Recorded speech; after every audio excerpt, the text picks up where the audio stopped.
کہ نبی پاک فرماتے جس کا مضمون ہے کہ بے شک بروز قیامت تم میں سے میرے سب سے زیادہ نزدیک وہ ہوگا، most closest on the day of judgement, نبی پاک علیہ الصلوۃ والسلام سے۔ وہ کون ہوگا؟ سرور کائنات علیہ الصلوۃ والسلام فرماتے ہیں جو مجھ پر سب سے زیادہ درود پاک پڑھنے والا ہوگا۔ یعنی درود پاک آپ جتنا پڑھتے ہیں نبی پاک سے قیامت کے دن گویا اتنا قریب ہو جاتے ہیں۔ تو قیامت کا دن تو مشکلوں کا، پریشانیوں کا، ڈیفیکلٹی کا ڈے ہوگا، لیکن جو اس دن کونین کے والی، شافع روز محشر، intercessor of the day of judgment کے قریب ہو جائے گا، کلوز ہو جائے گا، تو اس کے لیے تو کام آسان ہو جائیں گے نا۔ تو میں بھی نیت کروں اور آپ بھی نیت کریں کہ انشاءاللہ چلتے پھرتے اٹھتے بیٹھتے کثرت کے ساتھ درود پاک پڑھیں گے۔ اللہ پاک مجھے بھی اور آپ کو بھی کثرت سے درود پاک پڑھنے کی توفیق عطا فرمائے۔ آئیے مل کر محبت کے ساتھ درود پاک پڑھ لیں۔ صلو علی الحبیب صلی اللہ تعالی علی محمد صلی اللہ علیہ وسلم۔ سو مچ بلیسڈ منتھ، بہت ہی زیادہ مبارک مہینہ ہمارے درمیان ہے۔ Allah's noble Rasul sallallahu ta'ala alayhi wasallam stated as regards to the holy month of Sha'ban, Sha'ban is my month and Ramadan is the month of Allah Azza wa Jal۔ نبی پاک فرماتے ہیں کہ شعبان میرا مہینہ ہے اور رمضان اللہ کا مہینہ ہے۔ تو اس سے زیادہ ایک عاشق رسول کے لیے اس مہینے کی اور کیا سگنیفیکنس ہوگی اور کیا اس کی خوبصورتی بیان کی جائے کہ رب العالمین کے حبیب صلی اللہ تعالی علیہ وسلم خود فرما رہے ہیں کہ شعبان میرا مہینہ ہے۔ عاشق رسول کے لیے تو یہی کافی ہے اس مہینے سے محبت کرنے کے لیے کہ جس نبی سے محبت ہے، جو پیارے آقا ہمارے بیلوڈ ہیں، ان کا پیارا مہینہ، ان کا مہینہ جو ہے وہ شعبان کا مہینہ ہے۔ سیدی غوث اعظم رضی اللہ تعالیٰ عنہ شعبان کے ان 5 حروف کے بارے میں کیا خوب فرماتے ہیں کہ شین سے مراد شرف یعنی بزرگی کے ہیں، عین فار علو، عین کے معنی بلندی کے ہیں، اینڈ با فار بر یعنی کائنڈنس اینڈ بینیولنس، یعنی با سے مراد بھلائی ہے، بر ہے، نیکی ہے، الف فار الفت افیکشن، الف سے مراد محبت ہے، اینڈ نور فار نون فار نور لائٹ یعنی نون سے مراد نور ہے۔ غوث پاک فرماتے ہیں so these are the virtues with which Allah Azza wa Jal bestows his servants in this blessed month۔ یہ وہ 5 برکتیں ہیں جو اللہ تعالیٰ شعبان کے مہینے میں اپنے بندوں پر عطا فرماتا ہے۔ یعنی یہ وہ مہینہ ہے جو شرف ملنے کا، علو یعنی بلندی ملنے کا، بر یعنی بھلائی ملنے کا، الف یعنی الفت ملنے کا، اور نون یعنی نور ملنے کا دن ہے۔ اب یہ خوش نصیب ہوتے ہیں جو اس مہینے میں اللہ کو راضی کرنے والے کام کرتے ہیں، رب کریم کی رحمتوں سے یہ 5 چیزیں حاصل کر لیتے ہیں۔ انفارچونیٹلی کچھ لوگ ایسے ہوتے ہیں کہ شعبان آ بھی جائے تو ان کی لائف میں کوئی چینج ہی نہیں آتا، وہ اپنی لائف میں کوئی ایکسپیرینس نیکی کی طرف اپنا بڑھاتے ہی نہیں ہیں۔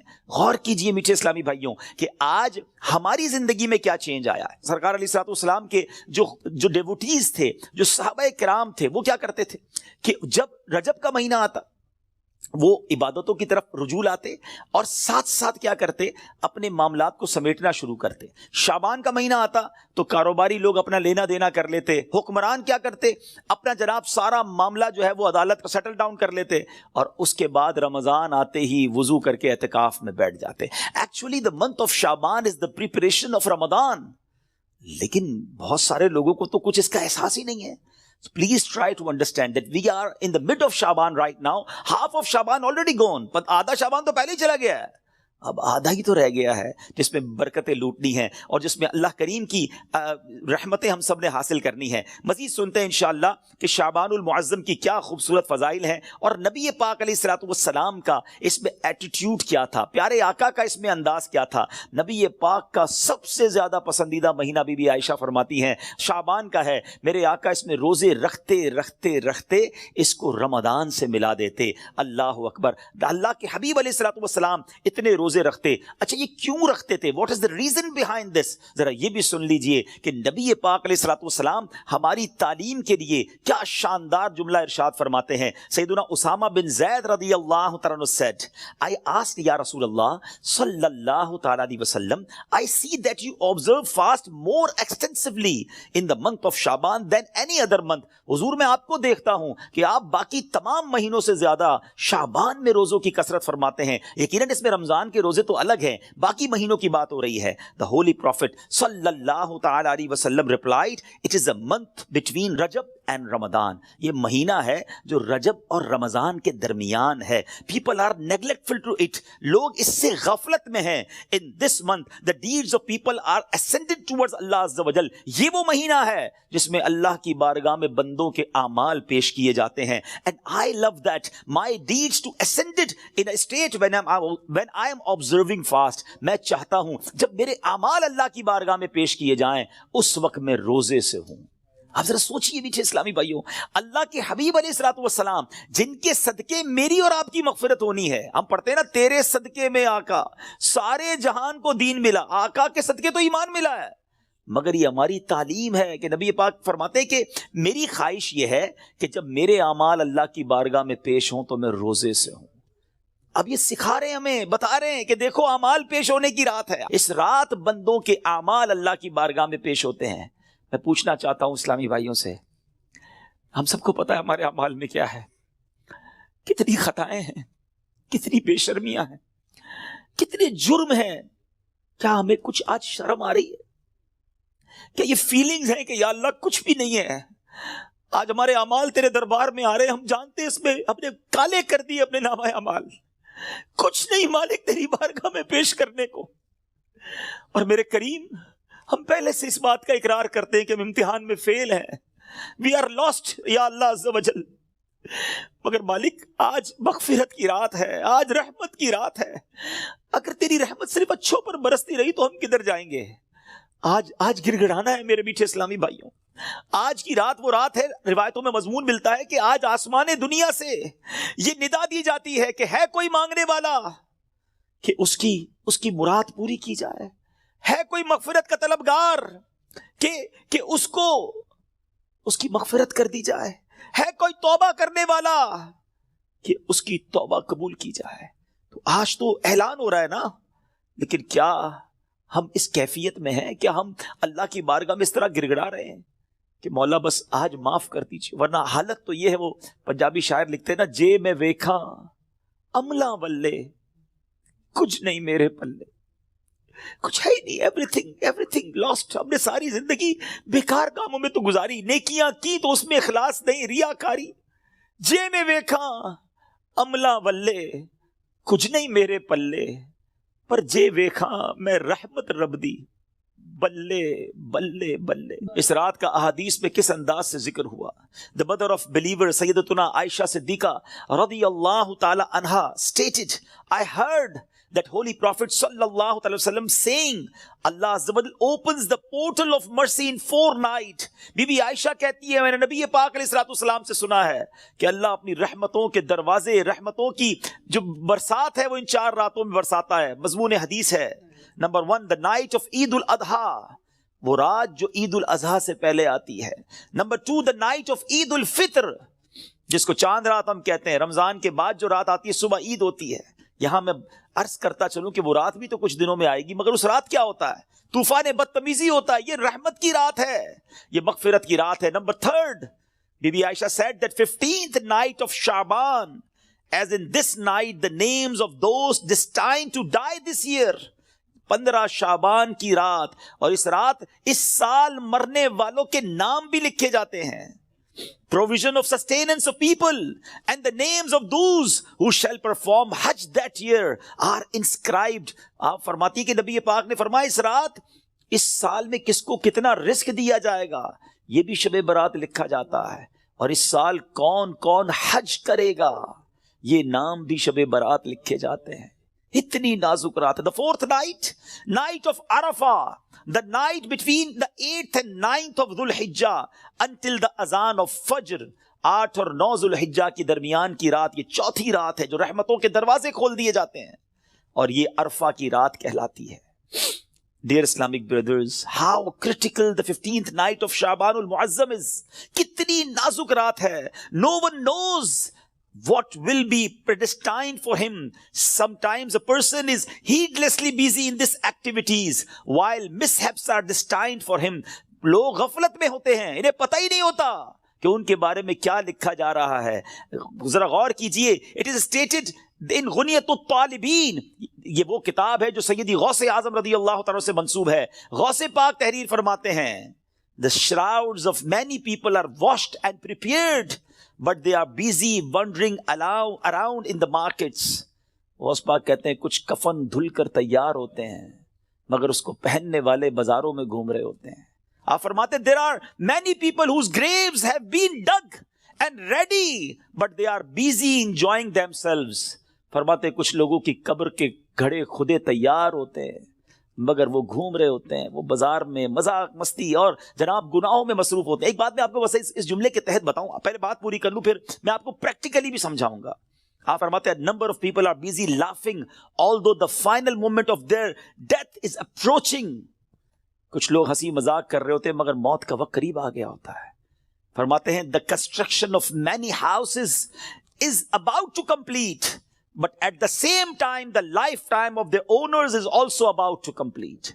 فرماتے ہیں کچھ گھر بالکل بن کر تیار ہو گئے ہوتے ہیں مگر مکین جو اس گھر میں رہنے کے لیے آنا چاہتا ہے اس کا آخری وقت بھی آ گیا, اس کی قبر بھی تیار ہو چکی ہوتی ہے. اب ذرا اس کو پریکٹیکلی سمجھیے. آپ جب قبرستان جاتے ہیں کچھ قبریں تیار ملتی ہے نا, صحیح بات بتاؤں پریکٹیکل, جو قبریں کھودی ہوئی ہیں نا, جن کی بھی کھودی ہوئی ہیں وہ زندہ ہیں اس وقت. ہاں تھوڑی دیر بعد مرنا ہے انہوں نے اور پھر اس قبر میں آ جانا ہے. کفن کی دکان پر جب کبھی جائے نا تو وہاں کفن وہ طے کر رہا ہوتا ہے, پلاسٹک میں ڈال رہا ہوتا ہے. ایکچولی جس کا کفن طے کر رہا ہے نا وہ اس وقت زندہ ہے, تھوڑی دیر بعد اس نے مرنا ہے. یہ کفن خریدنے کوئی آئے گا دکان سے, اس کو کفن پہنایا جائے گا, اور جو قبر تھوڑی دیر پہلے گورکن نے یا ایک دن پہلے کھودی تھی یہ اس کے لیے کھودی تھی جو زندہ ہے. تو مجھے اور آپ کو پتا نہیں ہے کہ ہماری قبر خودی بھی کہیں ریڈی تو نہیں ہے, کہیں کفن طے تو نہیں ہو رہا. آگاہ اپنی موت سے کوئی بشر نہیں, سامان 100 برس کا ہے پل کی خبر نہیں. Dear Islamic brothers, this is the very crucial night. بہت زیادہ نازک رات ہے. اس رات کتنی مغفرت ہوگی, کتنے لوگ بخشے جائیں گے. سیدنا عائشہ صدیقہ رضی اللہ تعالیٰ عنہ has reported that the Holy Prophet صلی اللہ علیہ وسلم said, Jibreel علیہ السلام came to me and said, this is the 15th night of Shaban. Allah Azza wa Jal frees as many people from the hell as the number of the hairs on the goats of the tribe of Kalb. پیارے آقا فرماتے جبریل امین میرے پاس آئے اور آ کر عرض کی کہ حضور آج 15 شعبان کی رات ہے. اللہ تعالیٰ جو اتنے لوگوں کو جہنم سے آزاد فرمائے گا جتنے قبیلہ بنی کلب کی بکریوں کے بالوں کی تعداد ہے. What is the meaning of that? میں اور آپ تو اپنے سر کے بال کاؤنٹ نہیں کر سکتے, ایک گوٹ کے, ہم ایک بکری کے بال کاؤنٹ نہیں کر سکتے. قبیلہ بنی کلب تو سب سے زیادہ بکریاں پالا کرتا تھا. اٹ مینز ملینز بلینز لوگ آج کی رات بخشے جائیں گے. مگر but he Azza wa Jal does not cast merciful sight at an infidel. اس رات بھی کچھ لوگ ایسے ہیں جن پر اللہ تعالیٰ نظر رحمت نہیں فرمائے گا. انفیڈل مشرک پر نظر رحمت نہیں فرمائے گا. malicious person, one who cuts off family ties, the one who dangles his clothes, a person who disobeys his parents, and a person who is habitual of drinking wine. حدیث کا مضمون کیا بنا کہ شرک کرنے والی اس رات وہ نہیں بخشے جائیں گے. پھر فرمایا جو احادیث کا مجموعہ ہے, ماں باپ کو ستانے والا, ماں باپ کا نافرمان, disobeyed of parents, نہیں بخشا جائے گا. شراب پینے والا, habitual of drinking wine, شراب کا عادی, نہیں بخشا جائے گا. خدا را ان چیزوں سے توبہ کرو. اب وائن, شراب اب تو پارٹیز میں کولڈ ڈرنک کی طرح پی جا رہی ہے. اس کو کوئی جرم سمجھتا ہی نہیں ہے. ٹرائی ٹو انڈرسٹینڈ یہ کتنا بڑا سن ہے, یہ کتنا بڑا گناہ ہے کہ جس رات کروڑوں اربوں لوگ بخشے جا رہے ہیں, شرابی نہیں بخشا جا رہا. توبہ کر لیجئے, چھوڑ دیجئے ان بری عادتوں کو, ڈرگز کو چھوڑ دیجئے please. My dear viewers, my youngster brothers, western world میں بدقسمتی سے جب سنتے ہیں تو دل جلتا ہے کہ مسلمان کہلانے والے بڑی تعداد میں ڈرگز کا یوزج کر رہے ہیں. کدھر جائیں گے ہم؟ ان ڈرگز کو, اس نشے کی عادت کو خدا نہ چھوڑ دیجئے. وہ رحیم, وہ کریم جو شب برات کروڑوں کو بخش رہا ہے, شرابی نہیں بخشا جائے گا. پلیز توبہ کر لیجئے. مسلمان کا کیا کام شراب سے, اس کا کیا کام نشے سے. آپ ایک بار اور یاد رکھیں, جو نشہ کرنے والے ہیں نا, جو ڈرگز یوز کرتے ہیں, ٹرائی ٹو انڈرسٹینڈ جس اسٹیٹ میں, جس عالم میں روایتوں میں مضمون ملتا ہے کسی کا انتقال ہوگا نا, وہ اسی عالم میں قیامت کے دن اٹھایا جائے گا. کبھی سوچا آپ نے اگر نشہ کیا, ڈرگز یوز کی, وائن پینے والے جو نشے میں گھومتے رہتے ہیں, جھومتے رہتے ہیں, اگر اسی حالت میں انتقال ہو گیا تو آخرات تو یہ لکھا جائے گا نا کہ اگلے اس سال میں کس کا انتقال ہونا ہے، کیا پتا ہمارا وقت قریب آ گیا ہو، اور اگر نشے میں مر گئے تو کیا جواب دیں گے؟ اللہ کی بارگاہ میں نشے میں پیش ہوں گے؟ نہیں میرے میٹھے اسلامی بھائیوں، ہم تو چاہتے ہیں نا کہ میں سو جاؤں یا مصطفیٰ کہتے کہتے، کھلے آنکھ صلی اللہ کہتے کہتے، ہماری زبان پر تو کلمہ ہو، درود ہو، اے کاش تلاوت کرتے کرتے موت آئے، درود پڑھتے پڑھتے۔ یہ کیسے ہوگا؟ جب آپ ان چیزوں کے عادی بنیں گے نا، جو شراب کا عادی ہو تو اس کا بہت زیادہ چانس ہے کہ وہ نشے میں مر جائے گا۔ تو خدا را اس سے آج رات توبہ کر لے، اللہ بڑا کریم ہے، ابھی رات کمپلیٹ نہیں ہوئی ہے، صبح تک یہ رحمت جاری ہے، معافی مانگ لیجئے، سجدے میں سر جھکائی۔ ماں باپ کو اگر ستایا ہے، if your parents are not happy with you، please ان کے پاس جائیے اور معافی مانگیے، ان سے ان کے پیر پکڑ لیجئے۔ ماں باپ راضی تو رب راضی، ماں باپ ناراض تو رب ناراض، ان کو ناراض نہ کرو۔ اور اس حدیث سے کیا سیکھنے کو ملا کہ جو کٹ آف ٹائز کرتے ہیں، جو اپنی فیملی کے ساتھ رشتہ داری قطع کر دیتے ہیں، منقطع کر دیتے ہیں، ہم ان کے پاس نہیں جائیں گے، ہم ان کے گھر نہیں جائیں گے، ہم فلاں رشتہ دار کے پاس نہیں جائیں گے، نہ کرو ایسا۔ یہ رشتہ داریاں کاٹنا اللہ کو کتنا ناپسندیدہ ہے کہ شب برات بھی وہ لوگ نہیں بخشے جائیں گے۔ تو پلیز ان عادتوں سے اپنی جان چھڑا لیں۔ ایک اور حدیث پاک میں ہے، ایڈلٹری کرنے والا، بدکاری کرنے کا جو عادی ہوگا، ہیبیچول آف ایڈلٹری، وہ بھی نہیں بخشا جائے گا۔ تو پلیز ان حرام کاموں سے چھوڑ دیں، اپنے آپ کو بچائیے۔ اور یہ جو ایڈلٹری کی طرف، زنا، بدکاری کی طرف جو بندہ جاتا ہے نا، یاد رکھیے گا پہلے نظر بہکتی ہے، پھر دل بہکتا ہے، پھر شرمگاہ، پھر پرائیویٹ پارٹس حرام کاری کی طرف جاتے ہیں۔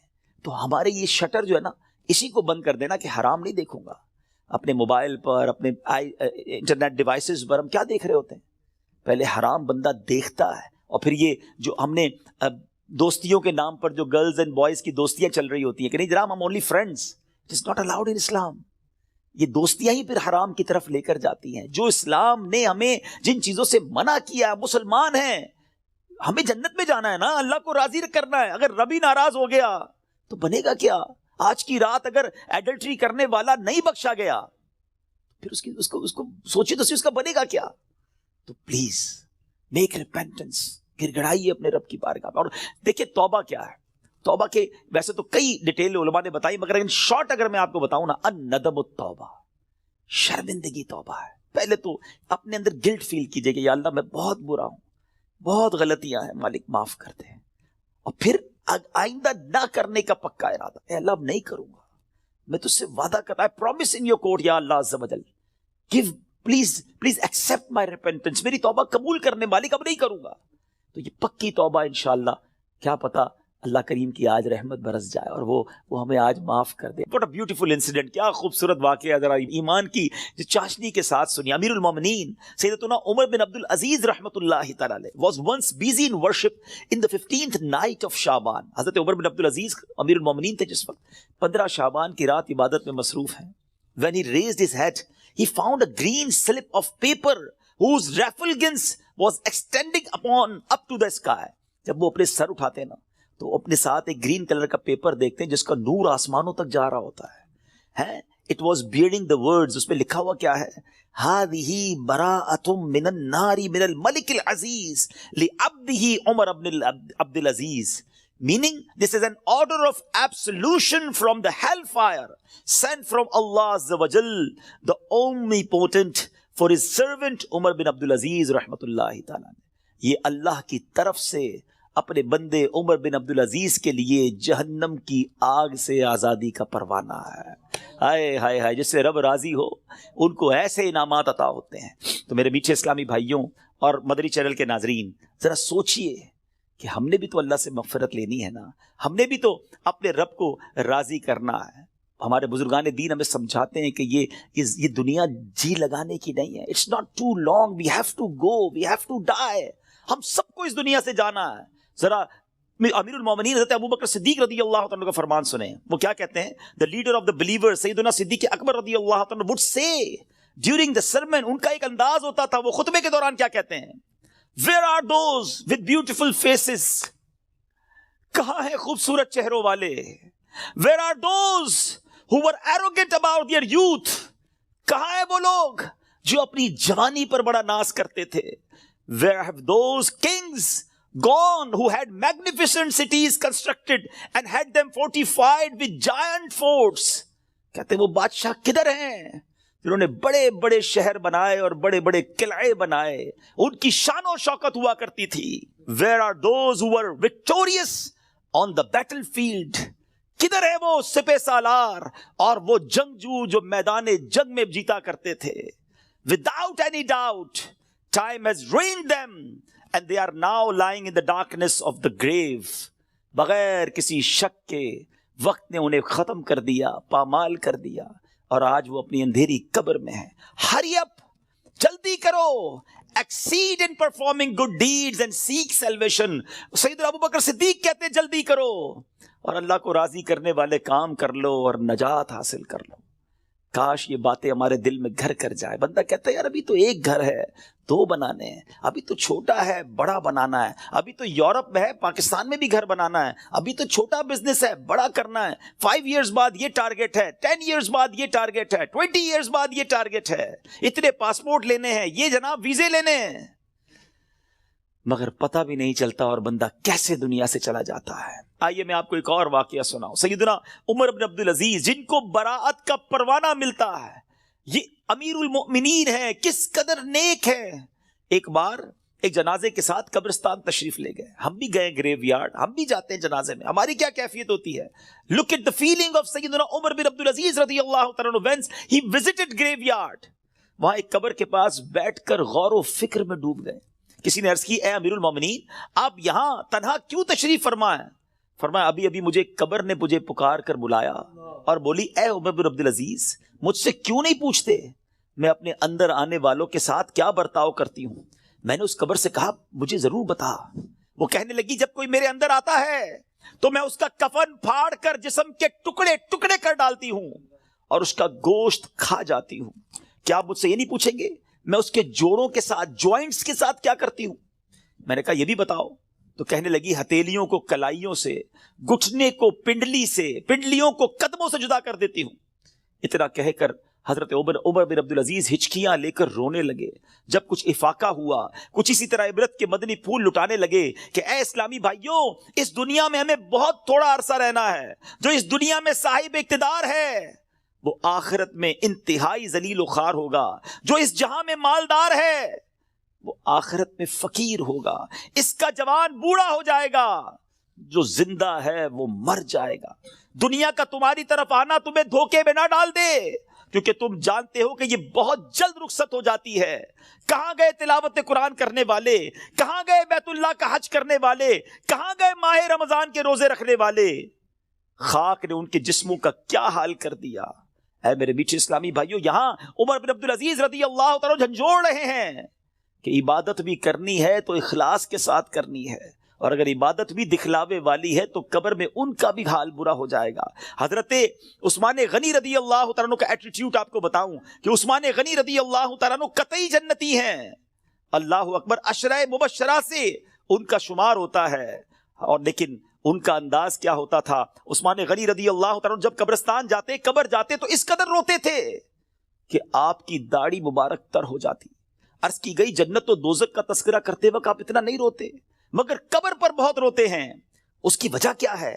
فرمایا میں نے نبی اکرم صلی اللہ علیہ وسلم کو فرماتے ہوئے سنا ہے قبر آخرت کی سب سے پہلی منزل ہے.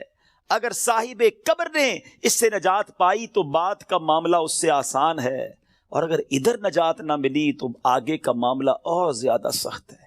Actually this is the first examination, یہ پہلا امتحان ہے جو مرنے کے بعد دینا ہے. جو اس امتحان میں کامیاب ہے وہ آگے بڑھتا چلا جائے گا, اس کی سکسس کا راستہ کھل جائے گا. مگر جو اس امتحان میں ہی فیل ہو گیا وہ آگے بھی برباد رہے گا. اے میرے بیچ اسلامی بھائیوں, کیا ہم اس ایگزامینیشن کی تیاری کر رہے ہیں؟ ہم میں سب نے کسی نہ کسی ایگزام کو دیا نا, اسکول مدرسے کہیں نہ کہیں ایگزام دیا تھا. اس ایگزام سے پہلے ہم پر کتنا برڈن تھا, کتنا پریشر تھا. مگر آئیے ذرا اس ایگزامینیشن اور قبر کے ایگزامینیشن کا تھوڑا کمپیریزن کرتے ہیں. دنیا کے ایگزام کی ڈیٹ پہلے سے پتا ہوتی ہے, فلاں منتھ کی فلاں تاریخ کو امتحان ہوگا. That's why we prepare for that, ہم اس کے لیے تیاری کرتے ہیں.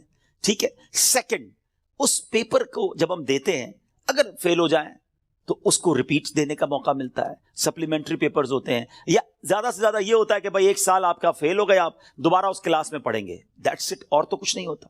تیسرا, اس ایگزامینیشن کا جو رزلٹ ہے وہ فیو منتھس کے بعد یا فیو ڈیز کے بعد اناؤنس ہوتا ہے. ٹھیک ہے, یہ 3 چیزیں ذہن میں رکھیے گا. وی نو دا ڈیٹ آف ایگزامینیشن, ہمیں پہلے سے پتا ہے ایگزامینیشن کا لاس کیا ہے اگر اس میں فیل ہو گئے, 1 سال پڑھائی دوبارہ کرنی پڑے گی, یا زیادہ سے زیادہ اور کیا پنشمنٹ ملے گی. اور تھرڈ, اس کو دوبارہ ریپیٹ کا موقع ملتا ہے. اور تیسرے نمبر پر یہ ہے کہ اس کے رزلٹ میں کچھ ٹائم لگتا ہے.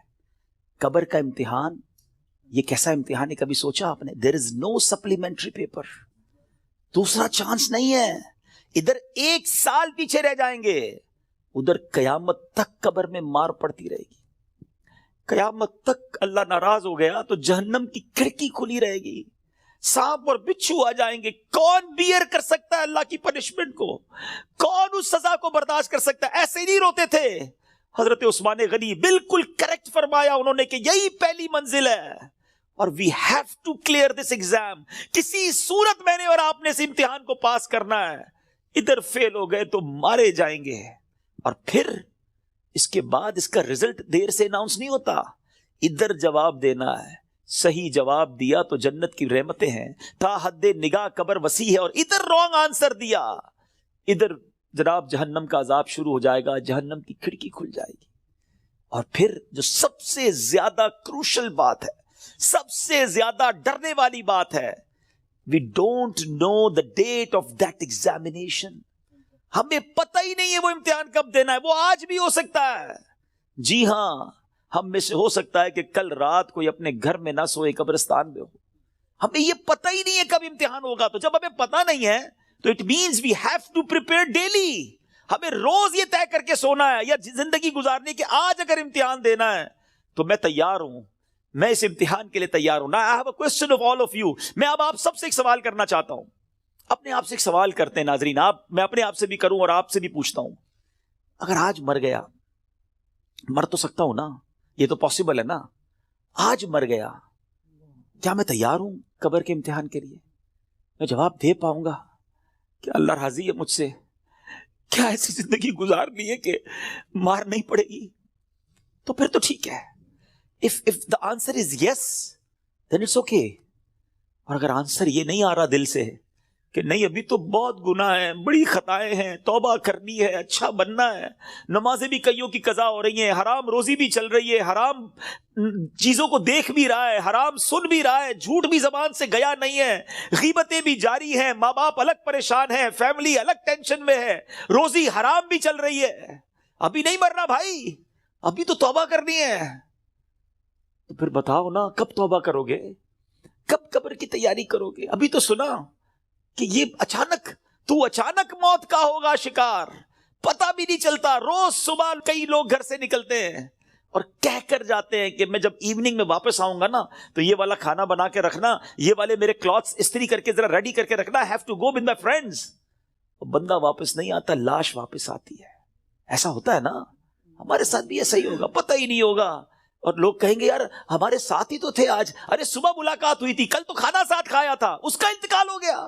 آج آپ کہتے ہیں نا کسی کے بارے میں, ایسی ہمارے بارے میں کوئی کہے گا, تھوڑے دن تک لوگ یاد رکھیں گے, اس کے بعد ہم ہوں گے, ہماری قبر ہوگی, ہمارے اعمال ہوں گے. اگر چین میں ہوں گے نا تو پھر ٹھیک ہے. اگر زندگی نماز پڑھتے ہوئے گزر رہی ہے, سنتوں کے مطابق ہے, حلال روزی کما رہے ہیں, درود پڑھ رہے ہیں, تلاوت قرآن ہو رہی ہے, حرام چیزوں سے بچ رہے ہیں, نیکی کی دعوت کے کاموں میں انوالو ہیں, تو پھر تو انشاءاللہ خیر ہو جائے گی انشاءاللہ. پھر تو نبی پاک تشریف لائیں گے اور پھر اعلیٰ حضرت لکھتے نا, قبر میں لہرائیں گے تا حشر جلوے نور کے, جلوہ فرما ہوگی جب طلعت رسول اللہ کی. لیکن اپنے آپ سے پوچھو, کسی اور سے نہ پوچھو. I know very well, ہر بندہ اپنے بارے میں جانتا ہے کہ میں کتنا برا ہوں, تجھے تو خبر ہے میں کتنا برا ہوں, تو عیبوں کو میرے چھپا یا الہی. ہمیں سب پتا ہے اپنے بارے میں. تو پلیز میرے میٹھے اسلامی بھائیو, اس ایگزام کی تیاری کیجیے. ایگزام میں کوسچن بھی ڈکلیئر ہیں. اچھا, دنیا کے امتحان میں تو سوال پتہ نہیں ہوتے نا, یہ قبر کا امتحان بڑا نرالا ہے. سوال پہلے سے پتا ہے, جواب بھی پہلے سے پتا ہے, مگر جواب وہی دے سکے گا جو ایمان لے کر جائے گا اور جس سے اللہ اور اس کے رسول راضی ہوں گے. حالانکہ آپ نے یہ 100 بار اس جواب کو پڑھ لیا. اس دن یاد اسی کو آئے گا جب پوچھا جائے گا من ربک، تو وہ کہے گا ربی اللہ. جب پوچھا جائے گا ما دینک، تمہارا دین کیا ہے، وہ کہے گا دینی الاسلام. اور پھر ایک پیارا سا چہرہ دکھایا جائے گا اور پوچھا جائے گا تو جس نے نبی پاک پر درود پڑھتے ہوئے، سلام پڑھتے ہوئے ان کی سنتیں اپنائی ہوں گی، چہرے پہ داڑھی سجائی ہوگی، سنت کے مطابق زندگی گزاری ہوگی، وہ تو دیکھ کر عرض کرے گا نا کہ وہی آقا ہیں جن کے لیے میں درود پڑھتا تھا، سلام پڑھتا تھا. اے فرشتوں، میں تو مر کے پہنچا ہوں یہاں اس دل ربا کے واسطے.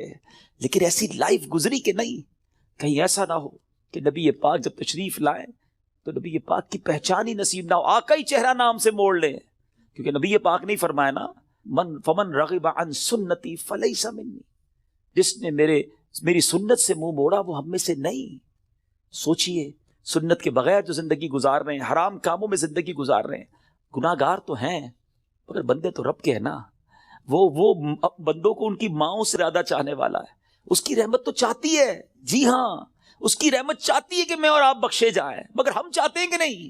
ہمارا یہ انداز ہے کہ نہیں کہ مولا آج ہم بس تیرے دربار میں آ گئے ہیں، مجرم حاضر دربار ہے، سر جھکا لیا ہے، مانتا ہوں مولا میں سب سے برا ہوں مگر آج بخش دے مالک. قبر میں وہ کون سے اعمال ہیں جو کام آئے؟ ہم اکیلے ہوں گے نا، اندھیری قبر ہوگی. کبھی سوچا ہمارے روم کی لائٹ چلی جائے، ڈر لگتا ہے.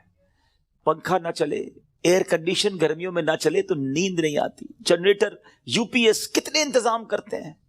کبھی سوچا کہ قبر میں ہوا آئے گی کہ نہیں؟ اکیلا ہوں گا، کیا ہوگا میرے ساتھ؟ اور اگر اللہ نہ کرے ادھر سانپ بچھو آ گئے، ادھر جہنم کی آگ ہوگی تو ہم کیا کریں گے؟ آئیے میں آپ کو بتاتا ہوں. حضرت سیدنا ابو ہریرہ رضی اللہ عنہ فرماتے ہیں کہ جب مومن مردے کو قبر میں رکھا جاتا ہے تو عذاب کی روک تھام کے لیے، عذاب سے سیکیور کرنے کے لیے، سنو وہ کیا سیکیورٹی ہوگی؟ نماز اس کے سر کی جانب، زکوٰۃ رائٹ سائڈ پہ دائیں طرف، روزہ لیفٹ سائڈ پہ بائیں طرف، صدقہ، صلہ رحمی اور لوگوں کے ساتھ حسن سلوک جو ہوگا وہ پاؤں کی طرف آ جاتے ہیں. بس جب عذاب اس کے سر کی طرف سے آتا ہے تو نماز کہتی ہے میری طرف سے کوئی راستہ نہیں ہے. جب رائٹ سائڈ سے عذاب آتا ہے تو زکوٰۃ کہتی ہے میری طرف سے بھی کوئی راستہ نہیں ہے. جب لیفٹ سائڈ سے بائیں سائڈ سے عذاب آتا ہے تو روزہ کہتا ہے میرے یہاں سے بھی کوئی راستہ نہیں ہے. پاؤں کی طرف سے عذاب آتا ہے تو صدقہ اور دوسرے نیک اعمال کہتے ہیں ہماری طرف سے بھی داخلے کا کوئی راستہ نہیں ہے. یہ سیکیورٹی ہے. نماز، زکوٰۃ، روزہ، صدقہ و خیرات، رشتہ داروں کے ساتھ اچھا سلوک، یہ وہ عادتیں ہیں جو قبر میں کام آئیں گی. پلیز ان عادتوں کو اپنا لیجیے. آج شب برات قبرستان جانے کی رات ہے تو قبر کو یاد کریں نا. Try to prepare for your grave. لوگ کہتے ہیں برائٹ فیوچر ہونا چاہیے. ارے جتنا برائٹ فیوچر کے بارے میں سوچتے ہو کبھی برائٹ گریو کے بارے میں بھی تو سوچو نا، کہ قبر بھی تو برائٹ ہو، وہ بھی تو روشن ہو، ادھر اندھیرا نہ ہو. یاد رکھیے گا قبر فقط 2 طرح کی ہوتی ہے. دیر از نو تھرڈ آپشن. اللہ کے حبیب علیہ الصلوۃ والسلام فرماتے ہیں جس کا مضمون ہے قبر یا تو جنت کے باغوں میں سے ایک باغ ہوتی ہے یا تو دوزخ کے گھڑوں میں سے ایک گھڑا. Now we have to decide, we have to think about it. ہمیں سوچنا ہے کہ میری لائف ایسی ہے کہ قبر جنت کا باغ بنے گی یا اللہ نہ کرے جہنم کا گھڑا بن جائے گی. پیارے آقا مدینے والے مصطفیٰ صلی اللہ علیہ وسلم ایک اور بڑا خوبصورت فرمان فرماتے ہیں. اے سورہ ملک پڑھنے والوں تمہیں مبارک ہو، اے قرآن سے دوستی کرنے والوں تمہیں مبارک ہو. قبر میں دیکھو یہ کیسا کام آنا ہے. اللہ کے حبیب فرماتے ہیں بے شک قرآن میں 30 آیتوں پر مشتمل ایک سورت ہے جو اپنے پڑھنے والے کے لیے شفاعت کرتی ہے یہاں تک کہ اس کی مغفرت کر دی جائے گی، اور یہ سورہ ملک ہے. تو روز رات مغرب سے لے کر فجر تک کسی بھی وقت آپ سورہ ملک کی تلاوت کریں، یہ قبر میں کام آئے گی. کتنے سارے سافٹ ویئرز ہیں ہمارے موبائل میں، ڈیلی کتنے سافٹ ویئر آن کرتے ہیں. کبھی چیک کیجئے کہ ایک دن میں کتنی بار، بعض اوقات ہنڈریڈز آف ٹائم ہم موبائل آن کرتے ہیں، کسی سافٹ ویئر کو آن کرتے ہیں. اتنے سارے سافٹ ویئر آن لائن ہوتے ہیں روزانہ. جب میں اور آپ چلے جائیں گے نا قبر میں، دنیا سے جائیں گے، یہ سارے سافٹ ویئر آف لائن ہو جائیں گے. ہو سکتا ہے لوگ ڈھونڈیں گے کہ یار یہ بندہ 5 دن ہو گئے آن لائن نہیں ہوا. ہم دیکھتے ہیں لاسٹ سین کب ہے، یہ لاسٹ کب آن لائن ہوا تھا، اچھا ابھی جاگ رہا ہوگا یا سو رہا ہوگا. لوگ اس سے چیک کر لیتے ہیں کہ یار اس نے لاسٹ سین کب کیا تھا. 1 دن ہو گیا سافٹ ویئر نہیں آن ہوا، 2 دن ہو گئے آن لائن نہیں ہوا، 3 دن ہو گئے آن لائن نہیں ہوا. جب جا کے پوچھتے ہیں تو پتا چلتا ہے بندہ ہی آف لائن ہو گیا ہے، یہ بندہ مر گیا ہے، یہ قبر میں چلا گیا ہے. لیکن آپ نے کبھی سوچا یہ سارے سافٹ ویئر آف لائن ہو جائیں گے. جس نے قرآن تھاما ہوگا نا وہ قرآن قبر میں بھی آن لائن ہوگا. وہ قرآن قبر میں روشنی اور نور کا کام شفاعت کرے گا، روکے گا عذاب کو. تو اس کو تھام لو نا جو قبر میں بھی آن لائن رہے. اس سافٹ ویئر کو کب کھولتے ہیں ہم؟ پچھلے رمضان میں قرآن پڑھا تھا, اب بہت سارے وہ ہوں گے جو اس رمضان میں پڑھیں گے. پورا سال قرآن سے دور, قرآن صحیح پڑھنا آتا نہیں, نہ اس کے تلفظ نہ اس کی تجوید. کیا مسلمان ایسا ہوتا ہے؟ کیا قرآن سے اتنا دور رہ کر زندگی اچھی ہے؟ نہیں میرے بیچ اسلامی. اللہ کے حبیب علیہ الصلوۃ والسلام فرماتے وہ دل ویران ہے جس میں کچھ قرآن نہیں ہے. چیک کرو ہمارے سینے میں کتنا قرآن ہے, ہم کتنا قرآن روز پڑھتے ہیں. پلیز کیا ایسا نہیں ہو سکتا کہ میں روز یہ نیت کر لوں کہ میں اس وقت تک سوؤں گا نہیں جب تک میری آنکھیں قرآن دیکھ نہ لیں, میرے کان کچھ قرآن سن نہ لیں, اور میری زبان کچھ قرآن پڑھ نہ لے. کتنی اچھی زندگی ہے قرآن کے ساتھ. تو پلیز اللہ کے کلام سے دوستی کریں. صدقہ و خیرات یہ دن ہیں اللہ کی راہ میں خرچ کرنے کے. صحابہ کرام شعبان میں اپنی زکوٰۃ ادا کرتے تھے تاکہ رمضان میں غریب لوگ اچھے طریقے سے اپنا رمضان گزار سکے. زکوٰۃ دیں, اور پھر صدقہ خیرات زکوٰۃ. سبحان اللہ, یہ اتنا اللہ کو پسند ہے کہ اللہ کریم نے قرآن مجید فرقان حمید میں جو کامیاب لوگوں کے اوصاف بیان کیے نا, ویسے میں آپ کو ہنٹ دے دیتا ہوں, قرآن کی بات کی ہے نا, آپ سورہ مومنون 18 پارے کی سٹارٹ کی جو سورت ہے نا, سٹارٹ ہی اسی سے ہوتا ہے. 11 آیتیں, 11 آیات. پلیز مسٹ ریڈ دوز آیات, ضرور پڑھیں ان آیتوں کو, اس کا ترجمہ و تفسیر پڑھیں. لوگ کہتے ہیں یار فلاں سکسیسفل ہے, فلاں کامیاب ہے, پیسے والا کامیاب ہے, جناب اتنا بڑا کاروبار ہے یہ کامیاب ہے, فلاں ملک کا پاسپورٹ ہے وہ کامیاب ہے. نہیں جناب, جو عہدے دار ہے جس کے پاس کوئی اقتدار ہے وہ کامیاب ہے. کون فیصلہ کرے گا ہوئی سکسیسفل؟ جس نے کائنات بنائی, جس نے مجھے بنایا, جس نے آپ کو بنایا, وہ رب فرماتا ہے قد افلح المؤمنون. یہ 18واں پارہ شروع یہیں سے ہوتا ہے کہ بے شک ایمان والے کامیاب ہو گئے. ہائے ہائے. اور پھر اس کے بعد ان ایمان والوں کے اوصاف, وہ کون سے ایمان والے ہیں, ان کے اندر اسپیشلٹی کیا ہے, اللہ نے ان 10 آیتوں میں بیان بھی فرما دیا. اور جو آخری 11ویں آیت ہے نا, اس میں تو انعام بھی بتا دیا کہ ان کو ملے گا کیا, ان ایمان والوں کو ملنا کیا ہے. ضرور پڑھیے گا, ایمان تازہ ہو جائے گا. مگر میں چونکہ صدقہ اور خیرات کی بات ہو رہی ہے, زکوٰۃ دینے والی بات ہو رہی ہے, تو میں شروع کی 3-4 آیتیں سناتا ہوں آپ کو. اللہ قرآن میں فرماتا ہے بسم اللہ الرحمن الرحیم قد افلح المؤمنون الذین هم فی صلاتهم خاشعون والذین هم عن اللغو معرضون والذین هم للزکاة فاعلون. اللہ فرماتا بے شک مراد کو پہنچے ایمان والے ہیں. اب مراد کو پہنچے کیا کرتے ہیں؟ جو اپنی نماز میں گر گڑاتے ہیں. کیا ہماری نمازیں ایسی ہیں؟ اول تو نماز پڑھتے نہیں, پڑھتے تو دھیان کہیں اور ہوتا ہے. فوکس نماز میں خشوع و خضوع ہے جن کی. پھر فرمایا جو کسی بیہودہ بات کی طرف التفات نہیں کرتے. ادھر تو حال یہ, کوئی بتاؤ یار, کوئی ویب سائٹ بتاؤ, کوئی کلپ بھیجو, کوئی سافٹ ویئر بتاؤ جدھر سے معاذ اللہ گندی بری باتیں دیکھنے کو ملے. قرآن کہتا ہے جو بیہودہ بات کی طرف توجہ ہی نہیں کرتے, یہ ہیں ایمان والے, یہ کامیاب لوگ ہیں. اور آگے فرمایا اور وہ زکوٰۃ دینے کا کام کرتے ہیں. خوش نصیب ہے وہ لوگ جو زکوٰۃ دیتے ہیں. یہ دن آئے ہیں اپنی زکوٰۃ کا پراپر حساب کریں, اللہ کی راہ میں دل کھول کر خرچ کریں. اور یہ میں ایک اور بات بتا دوں, جب بھی عبادت کریں نا, وہ خوش دلی کے ساتھ کریں, وارم ویلکم کریں عبادت کو, برڈن فیل نہ کریں. کبھی کبھی لوگ کہتے ہیں یار زکوٰۃ دینی پڑے گی, اتنا ساری زکوٰۃ بن رہی ہے. مثال کے طور پہ کوئی کہتا ہے اگر میری 10 لاکھ زکوٰۃ بن رہی ہے, او ہو, ارے خدا کے بندے, اللہ نے 4 کروڑ دیے تو 10 لاکھ بن رہی ہے نا. شکر ادا کرو, اللہ نے دینے والا بنایا, مانگنے والا نہیں بنایا. میں تو کہتا ہوں جو زکوٰۃ دے وہ سجدہ شکر بھی ادا کرے کہ مالک تیری مہربانی, تو نے دینے والا بنایا, مانگنے والا نہیں بنایا. تراویح پڑھنی پڑے گی, رمضان آ گیا ہے. ارے اللہ کے بندو شکر ادا کرو, اللہ نے پیر سلامت دی, اللہ نے پھر رمضان دے دیا, پھر روزے رکھوں گا, پھر تلاوت کروں گا, پھر تراویح. خوش دلی کے ساتھ, برڈن فیل کر کر اگر آپ عبادت کریں گے اس کا ثواب بھی نہیں ملنا, اللہ ناراض ہوگا اس سے. خوش دلی کے ساتھ ویلکم کریں عبادت کو, انشاءاللہ اللہ اور عطا فرمائے گا. اور یہ صدقہ خیرات زکوٰۃ یہ تو ملٹیپلیکیشن ہے آپ کے مال کی. تو ہے میرے میٹھے اسلامی بھائیو, اس میں ماہ رمضان سے پہلے خوب سخاوت کریں. سخی اللہ کو بڑا پسند ہے. اللہ اکبر. حدیث کا مضمون ہے سخی اللہ کے قریب, بندوں کے قریب, جنت کے قریب ہوتا ہے اور دوزخ سے دور ہوتا ہے. اور جو بخیل ہوتا ہے نا, کنجوس, سٹنجی, فرمایا وہ اللہ سے بھی دور, بندوں سے بھی دور, جنت سے بھی دور ہوتا ہے, دوزخ کے قریب ہوتا ہے. آپ سوچ لیجئے کون سے گروپ میں جانا ہے. اللہ سے دعا کرو اللہ سخاوت عطا فرمائے, اور اپنی راہ میں دل کھول کر خوش دلی. دیکھیں انجوائے کر کے خرچ کرو گے نا, اس کو پتہ کیسے انجوائے کر سکتے ہیں آپ, اس کو کیسے خوش دلی کے ساتھ کر سکتے ہیں.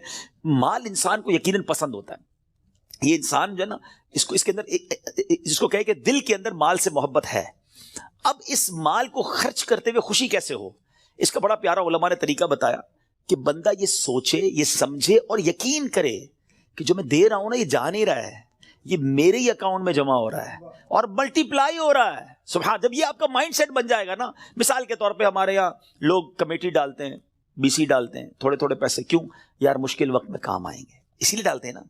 تو یہ واقعی وہ پیسے ہیں جو مشکل وقت میں کام آئیں گے، اور یہ وہ مشکل وقت ہوگا جب کوئی مدد نہیں کر سکے گا. Nobody help us on the day of judgment. کیوں کہ وہاں تو آپ نے سنا ہے نا، ماں بھی جواب نہیں دے گی، والد بھی جواب نہیں دے گا، والد کو بیٹا جواب نہیں دے گا. تو یہ وہ میرے پیسے ہوں گے جو مجھے اس وقت ملیں گے اور ملٹی پلائی ہو کر ملیں گے. یہ میں نہیں کہہ رہا، اللہ کریم فرماتا ہے، حدیث قدسی میں ہے جس کا مضمون ہے، اے ابن آدم اپنا مال میرے پاس جمع کرا دے.